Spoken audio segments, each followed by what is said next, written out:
One of my favorite things to see in Paris was visiting the Louvre Museum. We spent about 5 hours there and saw so many amazing works of art. I think visiting the Louvre is definitely a must-see when in Paris.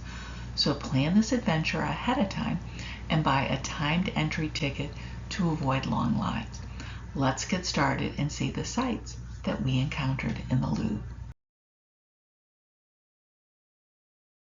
The Louvre is the world's largest museum. Its origin dates back to the 1200s when it was a royal residence. It then became a museum in 1793 during the French Revolution. The Louvre is home to art dating from the 7th millennium BC to the 1800s, but it's most famous for 3 specialties: Greek antiquities, French, and Italian painting. The Louvre is so much more, and it's impossible to see everything it offers in just one day. The Louvre is open every day except for Tuesday from 9 a.m. to 6 p.m.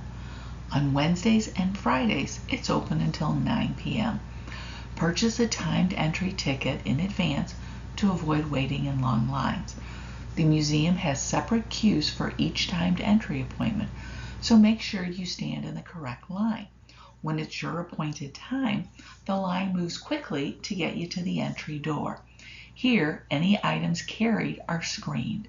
We purchased a 9 a.m. ticket, which is highly recommended, as the museum was not crowded for the first hour of our visit, and that was really nice. We did not take a guided tour, so we just browsed the museum's masterpieces at our own pace. However, if you're pressed for time, then it's probably a good idea to take a guided tour to more efficiently see the museum's highlights. If you're not on a tour, pick up one of the free maps. For us, it was English to get started. The map is especially helpful to get you oriented to the museum's layout. There are 3 wings to the museum: Richelieu to the north, Sully to the east, and Dinan to the south. The pyramid entrance is on level 1, or the ground level. The map will also show you key works of art you won't want to miss on your visit. Most first-time visitors like us will go to the Dinan wing first. It's here where you'll find some of the most spectacular masterpieces that you won't want to miss. You can also find some suggested itineraries for your visit on the Louvre's website itself. Just remember, the museum is huge and it will be busy and crowded everywhere. So let's follow our Louvre visit and how we navigated it on our own when starting at the Dinan wing's top floor and then working our way to the lower levels. The Dinan wing was named after the first director of the Louvre. In room 711, you'll find Italian paintings, of which the most famous is the Mona Lisa. She stands alone behind a glass wall and is viewed by over 6 million people each year. She's smaller than you would expect, and you'll hear many folks comment to that effect. You'll be immediately drawn to her smile and wonder, what is she thinking? That mystical element is central to the painting's overall mood of balance and serenity. Before leaving room 711, turn around and face the canvas opposite the Mona Lisa. Stand at least 10 feet away so you can appreciate the beauty of this wall-sized painting, The Wedding at Cana. Colorful lords and ladies feast on food and drink. Look closely and you'll see Jesus in the painting's middle. The wedding couple is almost forgotten in the lower left corner of this busy celebration. Now, to exit the room to see more treasures, go past the Mona Lisa and exit on the north side of the room where you'll begin to see French paintings. Enter room 701 and then turn left to get to room 700. There's always a small crowd around the painting of Liberty leading the people. Lady Liberty carries the French flag, leading Parisians to fight the oppressive monarchy.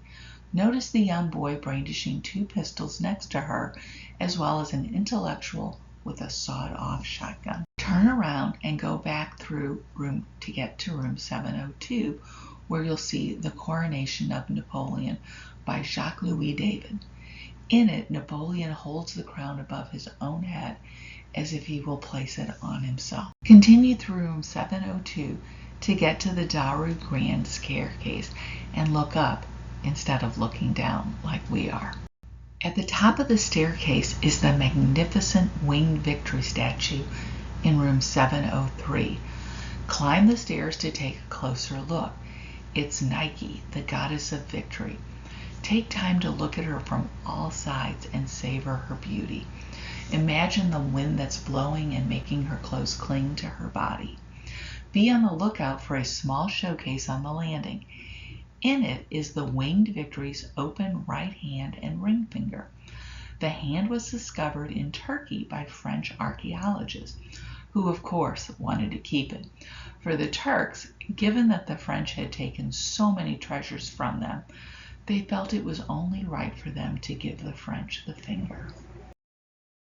When facing the winged victory, go to your left and up a few steps to a small octagonal room. Make a right into room 705, the Apollo Gallery. This long, very ornate room was part of the home of the French monarchy. As you walk through the room, you'll see the luxurious items used by Louis XIV, who actually grew up in the Louvre. The tapestries, the royal dinnerware, and the art objects on display show you the wealth of France. It's also here that you will see the French crown jewels, which are quite spectacular. On the left is the coronation crown of Louis XV. The fleur-de-lis at the front of the crown once featured the Regent diamond, while the other fleur-de-lis on the band were set with 8 Mazarin diamonds. The Sancy diamond was set at the top. However, the original gemstones have been replaced with replica. The crowns and jewelry on display are simply fantastic sights to see. We then backtracked past the Winged Victory and the Daru staircase and went straight to get to the Salon Carré that has 2 notable paintings, Madonna of the Angels and St. Francis of Assisi. Go right and enter the Grand Gallery. It's lined with the great paintings of the Italian Renaissance. In these rooms, you'll find Leonardo da Vinci's Virgin Child and St. Anne shown, and Raphael's La Belle Jardinière masterpieces. Room 715 is to the right of the Grand Gallery. In it, you'll find Conversation in a Park, a painting by Thomas Gainsborough in the room's corner. He was known for his Rococo-style paintings of every. Exit the room and go down a staircase with a cafe. At the base of the stairs, there is a hall of statues, and go straight. You will immediately see Michelangelo's 2 slaves, the dying slave and the rebellious slave. Shown here is the dying slave, a muscular man deep in sleep and at peace as the last drop of life leaves his body. The rebellious slave fights against his bondage. Take a long walk and go up 4 short staircases to start exploring the Sully Wing. When the hall narrows, turn right and you are now in the Sully Wing, named after the chief minister of King Henry IV. It is here in room 345 where you will see one of the most famous of the Greek antiquities, the Venus de Milo. It is one of the Louvre's top sculptures and depicts Aphrodite, the Greek goddess of love, whose pose is particularly beautiful. Look closely to see if you can find where the 2 pieces of stone were seamed together at the hips. We spent some additional time viewing the many Greek antiquities as we loved this golden age. This is Diana, the huntress, in her knee-length dress and tiara crown. She's grasping a deer by its horns in one hand and retrieving an arrow from her quiver in another.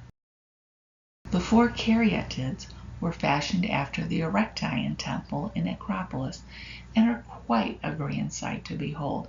A caryatid is a female sculpture that serves as architectural support for the upper portion of a building, much like a column or pillar. You'll also see Athena of Velitrae, which depicts her wearing a helmet in room 344, as well as Zeus, the goddess of the skies and master of Olympus. Moving further east in the Sully wing, you'll find the Egyptian Antiquities exhibits.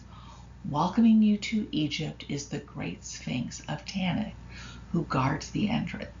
The Sphinx is believed to date back to as early as the 6th century BC. Continue browsing through the exhibition and you'll see more Egyptian artifacts.